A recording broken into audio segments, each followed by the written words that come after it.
अवधूत चिंतन श्री गुरुदेव दत्त. श्री स्वामी समर्थ. श्री स्वामी चरित्र सारामृत. अध्याय 16वा. श्री गणेशाय नमः.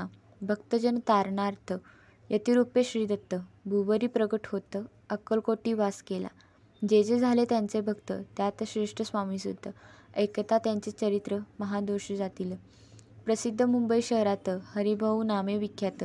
आनंदे होते नांदत निर्वाह करीत नोकरीने. कोकणाप्रती राजापूर तालुक्यात इटिया गाव सुंदर. हरिभाऊ तेथील राहणार. जात मराठे तयांची. ते खोत त्या गावाचे होते संपन्न पूर्वीचे. त्याच गावी तयाते माताबंधू राहते. मुंबईत त्यांचे मित्र ब्राह्मण उपनाव पंडित. ते करिता व्यापार त्यात तोटा आला तयासी. एके समयी पंडितांनी स्वामीकीर्ती ऐकली कानी. तेव्हा भाव धरोणी म्हणी नवस केला स्वामीती. जरी 8 दिवसात मी होईन कर्जमुक्त, तरी दर्शनात त्वरित अक्कलकोटी येईन. हरिभाऊ आणि त्यांचे मित्र अफूचा व्यापार करिता त्यात आपणा नुकसान सत्य ऐसे येईल वाटले. त्यांनी काढली एक युक्ती. बोलावूनी पंडिताप्रती सर्व वर्तमान त्या सांगती. म्हणती काय करावे. हे नुकसान भरावयासे द्रव्य नाही आम्हापासी. फिर्याद होता अब्रूसी बट्टा लागेल आमच्या. तेव्हा पंडित बोलले मलाही काही कर्ज झाले. निघेल माझे दिवाळी यात संशय असेना. तुम्ही व्हावया कर्जमुक्त यासी करावी युक्ती एक. तुमचा होऊनी मी मालक लिहून देतो पेढीवरी. अफूचा भाव वाढला. व्यापारात नफा झाला. हे सांगावया पंडिताला. मारवाडी आला आनंदे.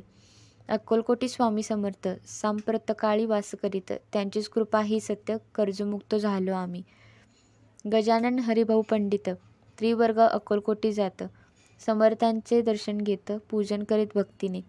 तेव्हा समर्थ तयांसी शिव राम मारुती ऐसी नामे दिदली त्रिवर्गासी. अनेक मंत्र दिदले. पंडिता राम म्हटले. गजानना शिवनाम दिदले. मारुती हरिभाऊस म्हटले. तिघे केले एकरूप. मग समर्थे त्यावेळी त्रिवर्गाजवळ बोलाविले. तिघांचे 3 श्लोक दिदले. मंत्र म्हणून ते ऐका. श्लोक. गुरुर्ब्रह्मा गुरुर्विष्णू गुरुदेवो महेश्वरा गुरु साक्षात परब्रह्म तस्मै श्री गुरुवे नमः.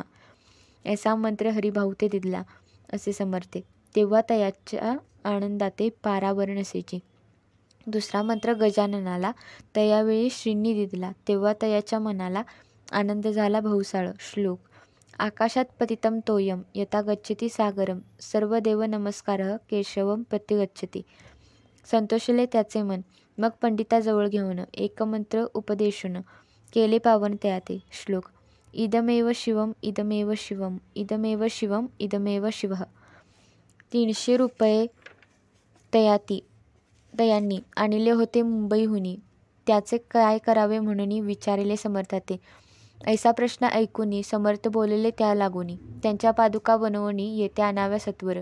काही दिवस गेल्यावरी त्रिवर्ग एके अवसरी उभे राहून जोडल्या करी आज्ञा मागती जावया. आज्ञा मिळता तयांसी आनंदले आले मुंबईसी. हरिभाऊच्या मानसी ध्यास लागला स्वामींचा. त्या आत्मलिंगी पादुका 14 दिवसापर्यंत देखा. पायी वागवी भक्त सखा दिदल्या नाही कोणाते. हरिभाऊ एके दिनी समर्थासन्निधी येऊनी दर्शन घेऊन श्रीचरणी मस्तक त्यांनी ठेविले. तो समर्थ त्यांप्रती घेऊन या मांडीवरती वरदहस्त सत्वरगती मस्तकी त्यांचे ठेविला. म्हणती तू माझा सूत झालासी आता निश्चित. परिधान करी भगवे वस्त्र संसार देई सोडूनी. मग छाटी कफनी झोळी समर्थ तयांसे दिदली. ती घेऊन तयावेळी परिधान केली सत्वर. आत्मलिंग पादुका सत्वरी देती हरिभाऊचे करी.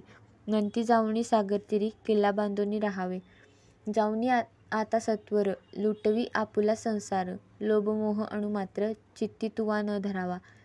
आज्ञा ऐकोनिया येशी आनंद झाला मानसी. सत्वर आले मुंबईसी साधुवेश घेऊनी.